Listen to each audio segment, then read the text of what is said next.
آداب عرض ہے. کراچی کو کیا ہوا؟ لوگ کہتے ہیں کہ کراچی کے ساتھ کوئی زیادتی کی گئی، کراچی کے ساتھ کوئی چیٹنگ ہوئی، کراچی کے حکمرانوں نے اس کے ساتھ زیادتی کی. لیکن کراچی کو اگر سمجھنا ہے تو کچھ ماضی میں جانا پڑے گا. اچھا، میرے پاس بہت سے پیغامات آتے ہیں اور ایک صاحب نے بڑا ڈیٹیل میں کہا کہ فیصل بھائی بات یہ ہے کہ پاکستان کی آبادی زیادہ تر جو ہے وہ 18 سے 35-38 سال کی عمر ہے اس کی، 18 سے 30 لگا لیجئے موٹا حساب. تو یعنی کہ اگر جو شخص 30 سال بھی عمر ہے اس کی تو وہ سمجھیے کہ وہ لیٹ 80s مڈ 90s میں پیدا ہوا. اس کو جب ہم ریفرنس دیتے ہیں ذوالفقار علی بھٹو کا، ضیاء الحق کا، اس سے پہلے وقت کا، تو وہ اس کے لیے ایک ایلین ریفرنس ہے، یعنی کہ اس کو محسوس نہیں کرتا. لوگوں کا کہنا ہے کہ جب آپ وہ باتیں ریفر کرتے ہیں تو ہمیں سمجھ نہیں آتی، تو آج کی بات کیا کریں اور اتنا پیچھے مت جایا کریں. لیکن مزے کی بات یہ ہے کہ پاکستان کے ساتھ کیا ہو رہا ہے اور بالخصوص کراچی کے ساتھ کیا ہو رہا ہے، مجھے کم از کم 1970 پہ جانا پڑے گا. میری اپنی پیدائش سن 64 کی ہے اور 70s میں میری 6-7 سال کی عمر تھی اور مجھے وہ وقت دھندلا دھندلا سے یاد ہے. مڈ 70s مجھے کافی کلیئرٹی کے ساتھ یاد ہے اور 70 کا جب اختتام ہے 77 78 79 ذوالفقار علی بھٹو کو سزا ہوئی، ضیاء الحق کا ہے، وہ مجھے بہت وضاحت سے یاد ہے کیونکہ اس وقت میں 8ویں 9ویں 10ویں جماعتوں میں آ چکا تھا. جب ذوالفقار علی بھٹو حکومت میں آئے تو انہوں نے آتے ہی ساتھ، ویسے میں بھٹو صاحب کی تقریباً 50% جو ان کی پالیسیاں تھیں ان کے بہت خلاف ہوں. انہوں نے بہت سے ایسے کام کیے جنہوں نے پاکستان کے مستقبل کو شاید کئی صدیوں کے لیے تاریک کر دیا. لیکن بہت سے کام ذوالفقار علی بھٹو نے ایسے کیے جو اگر ہو جاتے تو یہ بہت سے جو خلیجی ممالک ہیں یا مڈل ایسٹ کے بہت سے ممالک ہیں، یہ پاکستان کے آگے مطلب کچھ نہ ہوتے، پاکستان جہاں ہوتا. اور اس میں سب سے اہم جو کام ذوالفقار علی بھٹو نے کیا وہ کراچی کا کیا. آتے ہی ساتھ انہوں نے ریئلائز کیا کہ کراچی کا پوٹینشل بہت ہے اور انہوں نے فوراً کراچی کے پوٹینشل پہ کام شروع کر دیا. جب ذوالفقار علی بھٹو حکومت میں آئے تو انہوں نے 17 کلفٹن جو ان کا گھر تھا کلفٹن روڈ پہ، اب جو لوگ کراچی کے رہنے والے ہیں میری بات سمجھ سکیں گے، جو کراچی سے باہر ہیں وہ شاید اتنی وضاحت سے نہ سمجھ سکیں، لیکن جو کراچی گئے ہیں وہ بات سمجھ جائیں گے کہ میں کیا کہہ رہا ہوں.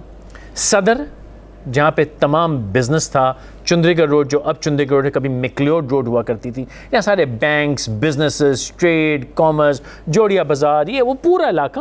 اور اس کی ایک آرٹری آتی تھی جہاں اب گورنر ہاؤس ہے، یہاں سے ہوتے ہوئے میٹروپول سے ہوتے ہوئے مین کلفٹن روڈ، جس کے کونے پہ فریر ہال، یو ایس ایمبیسی، آج کا میریٹ ہوٹل، وہ روڈ ہے. پہلا مونیومنٹ بنا 3 تلوار، جس پہ 3 تلواریں، 3 سورڈز. آپ بڑی کراچی کی تصویر، ایک وہ ہے آئیکونک تصویر ہے کراچی کی. آگے جائیں 2 تلوار اور پھر آگے روڈ جاتی تھی پرانے کلفٹن اور نئے کلفٹن. پرانے کلفٹن کی طرف ان کا گھر، نئے کلفٹن کی طرف بیچ میں 70 کلفٹن ہے جہاں پہ بعد میں مرتضیٰ بھٹو رہے اور اس کے بعد اب غنوہ وہاں رہتی ہیں اس گھر کے اندر. کلفٹن کو انہوں نے ایسا زبردست ڈیولپ کیا، یہ پوری کلفٹن روڈ بھٹو نے بنائی اور ان کے ذہن میں یہ تھا کہ اس کلفٹن روڈ کے اوپر جیسے اب دبئی کے اندر وہ کون سی خلیفہ کون سی روڈ ہے جس کے اوپر تمام ان کے ہوٹلز اور بلڈنگیں ہیں، وہ ویژن ذوالفقار علی بھٹو کا کلفٹن روڈ کے لیے تھا کہ کلفٹن روڈ جو ہے کہ عظیم شاہراہ ہوگی جس سے بڑی بڑی عمارتیں ہوں گی، بزنس، کامرس، ٹریڈ ہوگا، یہاں سے اکانومی ڈرائیو ہوگی پاکستان کی. کلفٹن بیچ جو تھا یہ وہی زمانہ ہے، سی ویو اپارٹمنٹس بنے وہاں پہ، وہ درخشاں اپارٹمنٹس بنے، اور اس کے ساتھ ساتھ ذوالفقار علی بھٹو نے وہاں پہ ایک عمارت بنوائی جو کہ کسینو تھی. اس خطے کا، اب یہ صحیح غلط کی میں بات نہیں کر رہا، اس پہ نہ میں کوئی مذہبی بحث کر رہا ہوں نہ میں اس پہ مورل بات کر رہا ہوں، میں صرف اور صرف تاریخ کے حقائق جو میں نے اپنی آنکھ سے دیکھے ہوئے وہ آپ کی خدمت میں پیش کر رہا ہوں، یہ سمجھنے کے لیے کہ کراچی کی معیشت کے ساتھ کیا ہوا. سمندر کنارے کسینو بنایا گیا. یہ وہ بلڈنگ ہے جو کئی لوگوں نے تصویر میں، ابھی بھی آپ گوگل کریں گے کراچی کسینو تو تصویر نکل آئے گی، ایک بہت بڑی عمارت جس کے اوپر ایسی اس کی چھت یوں سلوپ کر کے تھی. اگر ممکن ہو تو میں درخواست کروں گا پروڈیوسر صاحب سے کہ نکال کے گوگل کر کے وہ تصویر لگا دیں. وہ کسینو بن رہا تھا اور ذوالفقار علی بھٹو کا پلان اس کسینو کے لیے یہ تھا کہ یہ مڈل ایسٹ کے لیے پورا ایک جگہ ہوگی سمندر کنارے کراچی کے جہاں ہوٹلز ہوں گے, جہاں پہ کسینو ہوگا, اور اس کے علاوہ ٹورزم کے مواقع ہوں گے. اور مڈل ایسٹ پورا جو ہے, جو عرب ورلڈ ہے, انہوں نے وہ ہیلی کاپٹر سروس اور شٹل جیٹ سروس, اور اس کسینو کے ساتھ ہیلی پیڈ تھے کہ یہ وہاں سے آئیں گے اور یہاں پہ آ کے پیسہ خرچ کریں گے. کراچی کے اندر ٹورزم اکانومی کا بہت بڑا پلان تھا ذوالفقار علی بھٹو کا, کہ یہ تمام لوگ آتے اور بہت زبردست اکنامک ایکٹیویٹی ہونی تھی کراچی کے اندر. پی آئی ڈی سی ہاؤس, جہاں پہ اس وقت شیرٹن ہوٹل, جو کہ اب موون پک ہو گیا ہے, سامنے پرل کانٹیننٹل پی سی جو اس زمانے میں انٹر کانٹیننٹل ہوتا تھا, تیسرے کونے پہ اس چوک کے پی آئی ڈی سی ہاؤس, بالکل چیف منسٹر ہاؤس کی بیک. اور چوتھا جو کونا تھا جہاں پہ آج بھی ایک کھنڈر عمارت کھڑی ہے. مزے کی بات یہ ہے کہ ایک ہوٹل وہیں جو کونے پہ ایک ہوٹل ہے, وہاں اب سے کوئی 1.5-2 سال پہلے میں چیک ان کر رہا تھا, تو مجھے لڑکا چیک ان کر رہا تھا. میں نے کہا بیٹے مجھے جو کمرہ دو نا, وہ خدارہ اس طرف دینا, قصر ناز یا جم خانہ والی سائڈ پہ دینا, مجھے یہ وہ جو کھنڈر ہے اس طرف مت دینا. تو وہ لڑکا جو ہے اس نے کہا سر کس طرف؟ میں نے کہا بیک وہ جو بلڈنگ کھڑی ہے, میں نے کہا ہائٹ والی سائڈ مت دینا. اس بچے کو جس کی عمر ہوگی 30 سال, اس نے کبھی اس بلڈنگ کو نوٹس ہی نہیں کیا تھا کہ وہاں پہ ایک کھنڈر کھڑا ہے. یہ وہ کھنڈر ہے جو ذوالفقار علی بھٹو کے زمانے میں ہائٹ ریجنسی ہوٹل بننا تھا, کیونکہ ان کا ارادہ تھا کہ یہ پورا جو علاقہ ہے, مائیکولاچی روڈ, کوئنز روڈ, یہ پورا جو ہے یہ اکنامک, ٹورزم, انٹرٹینمنٹ, دھندا, بزنس کا یہ وہ ہب ہوگا جہاں اس پورے خطے کو کراچی اس کی ٹورزم کو فیڈ کرے گا. ذوالفقار علی بھٹو نے کئی گناہ کیے, لیکن ان کا ایک گناہ یہ بھی تھا کہ وہ پاکستان کو انڈیپینڈنٹ اسٹرانگ اکانومی دیکھنا چاہتے تھے, اور اس کا سینٹر جو تھا بھٹو کے ذہن میں کراچی تھا. اس کی سزا انہوں نے جو بھگتی وہ ہم سب جانتے ہیں. مرحوم ضیاء الحق نے حکومت لی, اور آتے ہی ساتھ انہوں نے پہلا کام یہ کیا, وہ جو ہائٹ ریجنسی ہوٹل جو کہ بالکل اینڈ پہ کھڑا تھا, جو میری اطلاع ہے اس کے اندر اس کی باتھ روم فٹنگز, اس کی ٹائلیں سب آ چکی تھیں, اور شاید مجھے اس میں بچہ تھا لیکن وہ شاید اس کے اندر پڑی تھیں. اس بلڈنگ کو اسی حال میں سیل کر دیا گیا. اس کے دروازوں کے اوپر ہم نے دیکھا کہ لکڑی کے وہ پھٹے ٹھوک دیے گئے, اور کچھ عرصے کے بعد کانکریٹ پور کر کے اس کی جو انٹرنسز تھی وہ کانکریٹ سے بند کر دی گئیں, اور وہ ایک مقبرہ وہاں پہ چھوڑ دیا گیا, اور اس پہ کیس بنایا گیا کہ یہ شاید ریلوے کی زمین ہے, یا وہ جو کوئنز روڈ کا جو برج ہے کہ جی اس کی ایکسپینشن کی یہ جگہ تھی. جیسے ہمارے یہاں کیس بنتے ہیں, اس کیس پہ اس ہوٹل کو بند کر دیا گیا.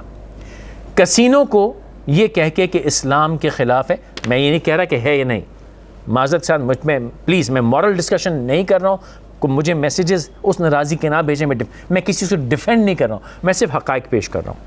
اس الزام میں, اس بنیاد پہ, چلیے اس بنیاد پہ کہ اسلام کے خلاف ہے, اس کسینو کو بھی اسی طرح اس کے دروازے بند کر دیے گئے. اس بلڈنگ کو کچھ اور بھی نہیں کیا گیا, یہ دونوں بلڈنگز کو بند کر دیا گیا. اور اس کے بعد کراچی کی جو معیشت ہے, جو ذوالفقار علی بھٹو کے زمانے میں لگتا تھا کہ اس وقت تو دبئی تھا ہی نہیں, دبئی تو یہ مطلب ان کا ایگزسٹنس ہی نہیں تھا اس خطے کے اندر, اور کراچی نے اس پورے خطے کا ایک زبردست فائنینشیل اینڈ اکنامک سینٹر ہونا تھا. وہ دن مرحوم ضیاء الحق نے اس کراچی کی قسمت کو تالا بند کر دیا. اور اس کے بعد صاحب جو کراچی کے ساتھ ہوتا آیا ہے, وہ کراچی والے جن کی عمر شاید میری جتنی ہو ان کو اچھی طرح یاد ہے, شاید کچھ کو یاد نہ ہو, لیکن آج کی بیٹھک میں کوشش کروں گا کہ وہ زخم تھوڑے سے میں کوریت کی یاد کراؤں کہ اس کے بعد کراچی کے ساتھ کیا کیا ہوا, کس کس نے کیا کیا کیا. لیکن اس سے پہلے یہ میں بتاتے چلوں کہ یہ وہ موقع جب مرحوم ضیاء الحق آئے اور کراچی کی قسمت کا تالا بند کیا گیا. اس سے پہلے کراچی کیسا تھا؟ کراچی روشنیوں کا شہر تھا. کراچی کی سڑکیں رات کو دھلا کرتی تھیں, روز پورے شہر کی سڑکیں دھلا کرتی تھیں. کراچی کے اندر ہم شام کو نکلتے تھے, پولیوشن زیرو تھی. بہترین ہوا تھی, سمندر کی ہوا چلتی تھی شام کو. کلفٹن کے اوپر پلے لینڈ تھا, پورا امیوزمنٹ پارک تھا, ایکویریم تھا بہت بڑا وہیں اس کے پارک کے برابر. اولڈ کلفٹن پہ رات کو جا کے بیٹھتے تھے, ٹھنڈی بوتل پینے, کلفیاں کھانے جایا کرتے تھے. بڑے فوکل پوائنٹس تھے, میوزیکل فاؤنٹین تھا. کراچی ان شہروں میں سے تھا جو کہ آپ کہہ سکتے ہیں کہ مطلب اس وقت کے زمانے سے اس خطے کا بہت ماڈرن شہر تھا. دنیا بھر سے لوگ آتے تھے, ہمیں فارنرز دکھتے تھے, انگریز وہاں پھرتے تھے, افریقہ سے لوگ آتے تھے, مڈل ایسٹ سے لوگ آتے تھے, لوگ پڑھنے آتے تھے. کراچی کی یونیورسٹیز زبردست تھیں.